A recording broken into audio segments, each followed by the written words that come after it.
Welcome to our channel. Today we're talking about the book How to Win Friends and Influence People by Dale Carnegie.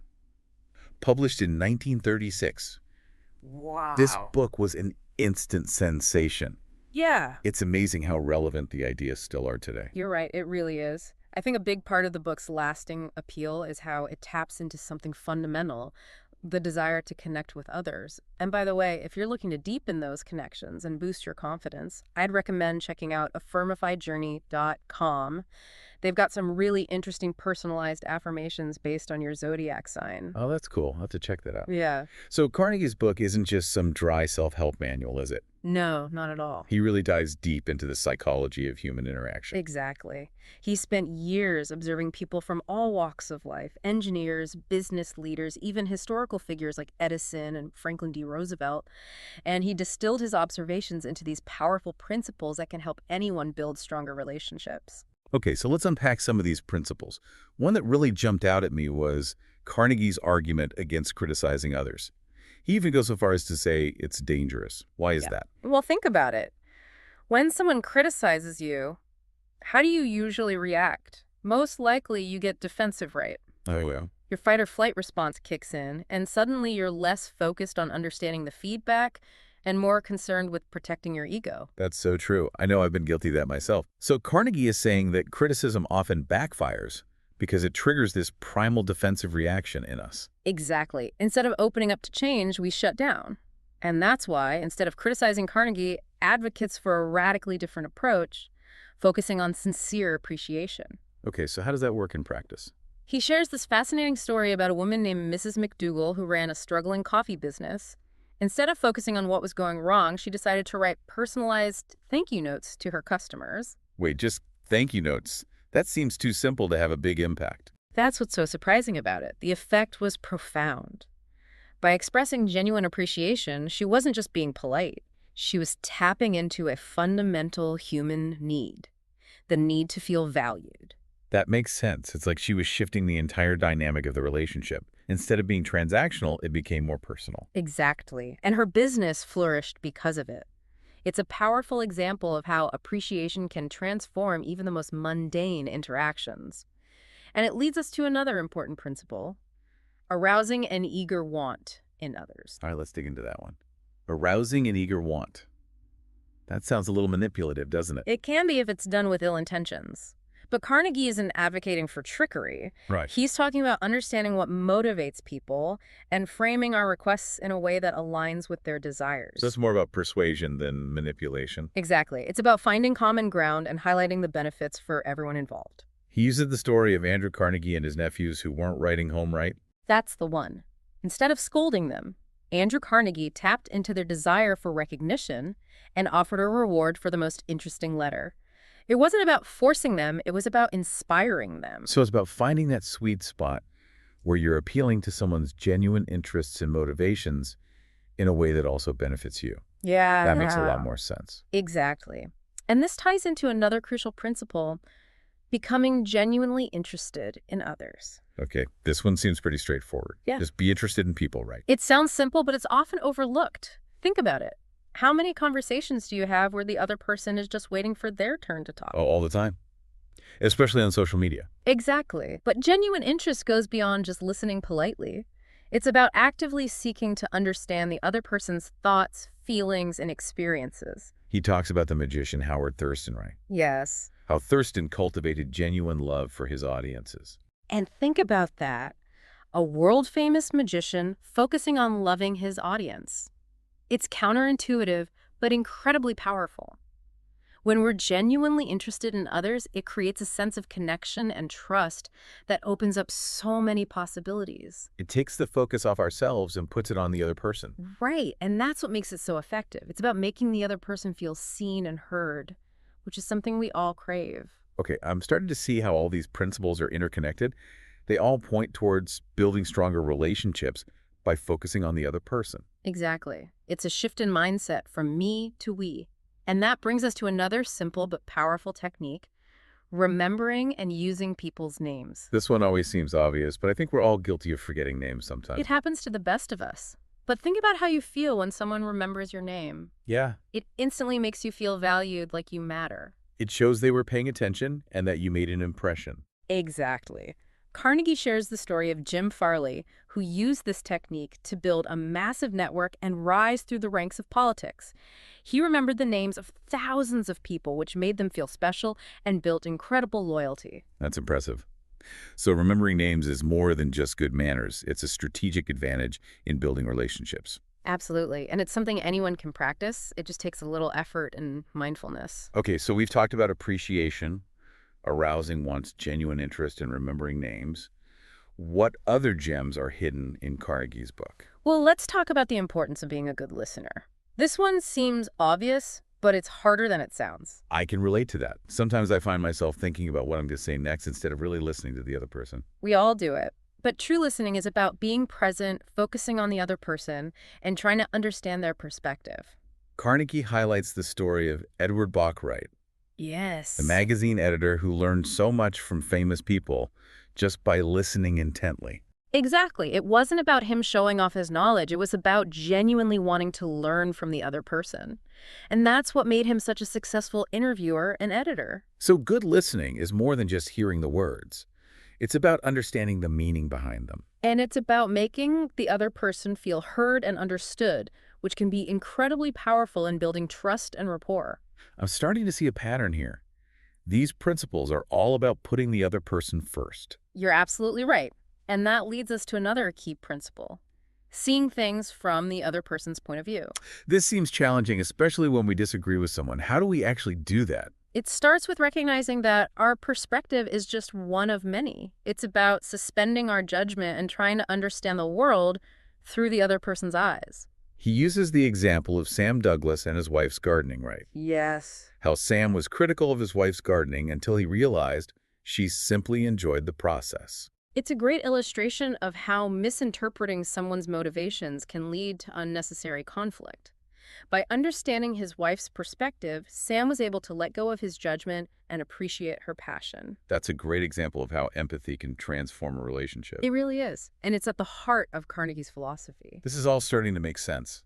Carnegie's principles aren't about manipulation or getting ahead. They're about understanding and connecting with others on a deeper level. Exactly. It's about building genuine relationships that benefit everyone involved. Well, this has been an eye-opening conversation. We've covered a lot of ground here.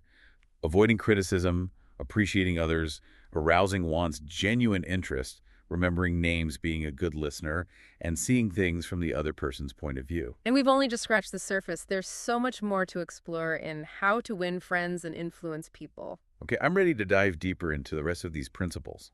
Let's continue our deep dive in the next part. Sounds good.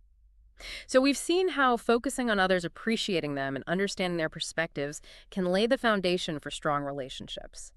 But what happens when conflicts arise?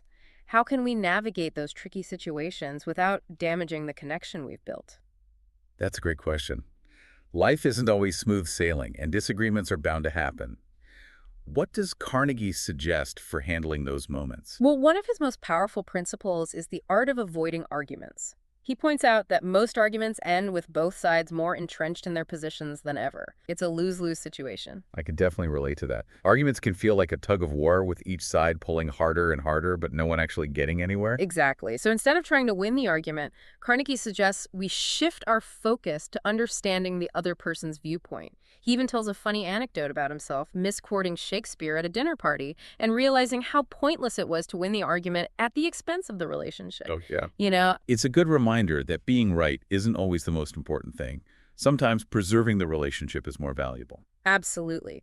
And this ties into another principle he emphasizes: beginning in a friendly way. It sounds simple, but it can be incredibly disarming, especially in a tense situation. He shares the story of Robert F. Black Wright, the president of White Motor Company who faced a major strike. Instead of coming down hard on the strikers, he surprised everyone by praising their peaceful conduct and even provided them with baseball equipment to use during their downtime. It's such a counterintuitive approach. You'd expect a CEO to take a hard line during a strike. But Black understood that hostility would only escalate the conflict. By choosing kindness and understanding, he created an environment where a resolution was possible. That's a powerful example of how a little bit of empathy can go a long way in diffusing a tense situation. It really is, and it speaks to Carnegie's belief in the power of genuine connection. So we've talked about avoiding arguments and starting friendly, but sometimes we need to address a problem directly. What's Carnegie's advice for giving feedback without causing resentment? He suggests a really interesting approach, admitting our own mistakes first. Think about it. When someone points out our flaws, our first instinct is often to defend ourselves, right? Absolutely. Hmm. It's natural to feel a little defensive when we're being critiqued. Right. But when someone acknowledges their own fallibility first, it creates a sense of vulnerability and shared humanity that disarms those defenses. It's like saying, hey, I'm not perfect either, so let's figure this out together. Exactly. It creates a more collaborative and less judgmental atmosphere. So instead of coming across as superior, we should be willing to admit our own imperfections. That's a humbling thought. It is, and it can be surprisingly effective. By showing humility, we create a space for open and honest communication. Okay, so we've covered a lot of ground on navigating disagreements and giving feedback constructively. What about the flip side, persuading others to see our point of view? This is where things get really interesting. Carnegie believes that the most effective way to influence others is by appealing to their nobler motives. What does that mean exactly? It means recognizing that most people want to do the right thing. They want to be fair, honest, and just.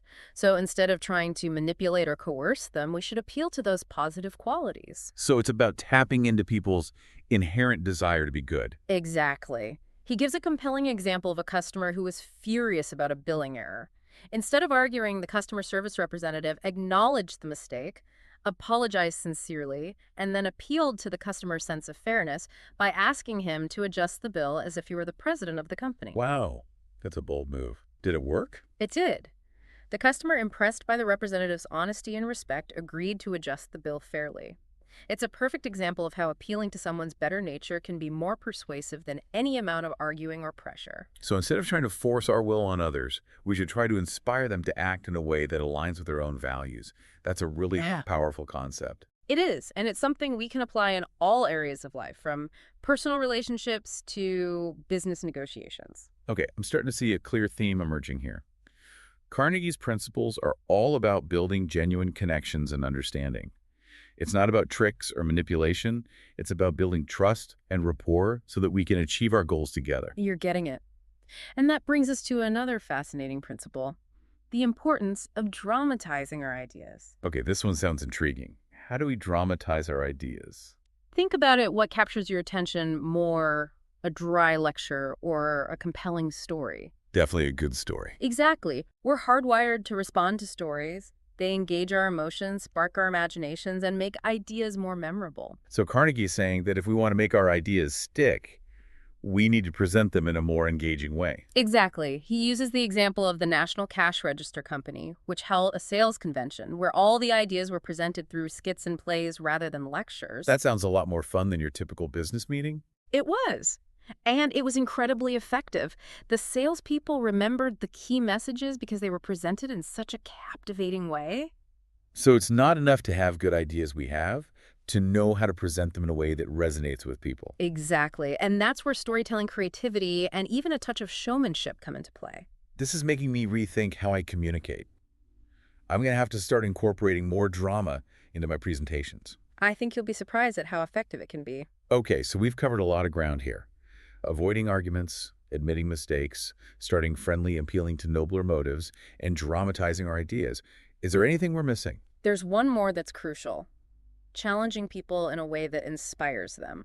I love that. It's about setting a high bar and then encouraging people to rise to the occasion. Exactly. Carnegie uses the example of Charles Schwab, who motivated a team of underperforming steelworkers simply by writing the number of heats they'd produce on the factory floor.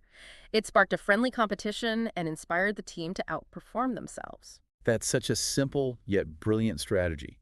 It taps into people's natural desire to achieve and excel. And it shows that sometimes the best way to motivate people isn't through pressure or coercion, but through inspiration and encouragement. This is all starting to click now. It's not about manipulating people. It's about empowering them to be their best selves. You got it. And that's what makes Carnegie's principles so enduring. They're not about tricks or shortcuts. They're about building genuine connections and helping people reach their full potential. I love that. It's about recognizing the inherent worth and potential in everyone we meet. And that's a powerful message that can truly transform our lives and our relationships. It's incredible how much ground we've covered in our deep dive into how to win friends and influence people. It really is. From avoiding unnecessary criticism and appreciating others, Yeah. to understanding different perspectives and approaching conflict constructively, it's been quite a journey.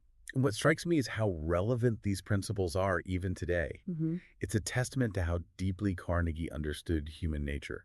Absolutely. These principles aren't just about winning friends. They're about creating a more fulfilling and harmonious life for ourselves and those around us. Exactly. It's about recognizing that our interactions with others have a ripple effect.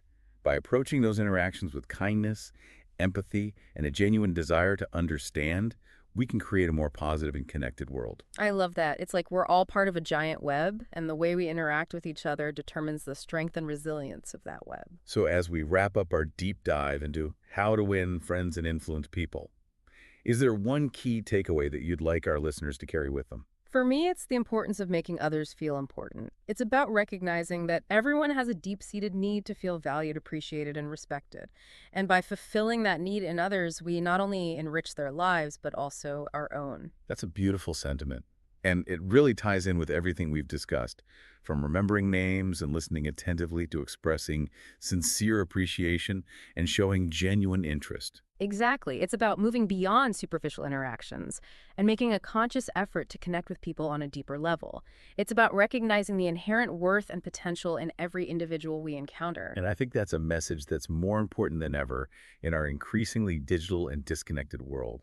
It's Oh, easy to get caught up in our own lives and forget about the power of human connection. you're absolutely right. We may be more connected than ever through technology, but true connection comes from those face-to-face interactions where we take the time to truly see and appreciate each other. Well said. So as we conclude our deep dive into how to win friends and influence people, I hope that our listeners feel inspired to put these principles into practice in their own lives. It's a journey that takes time and effort, but the rewards are truly immeasurable. I couldn't agree more. And if you're feeling inspired to take action and continue your journey of personal growth, I encourage you to visit affirmifyjourney.com. They offer a wealth of motivational content and personalized affirmations based on your zodiac sign, a great way to stay motivated and focused on your goals. That's a great suggestion. It's all Yeah. about taking these principles from how to win friends and influence people and weaving them into the fabric of our lives. It's about transforming not just our interactions, but ourselves. Exactly. And that's a powerful legacy to strive for. Thanks for joining us on this deep dive. It's been a pleasure exploring these timeless principles with you. It's been a joy. And to our listeners, we hope you found this deep dive insightful and inspiring. Until next time, keep connecting, keep growing, and keep making those positive ripples in the world.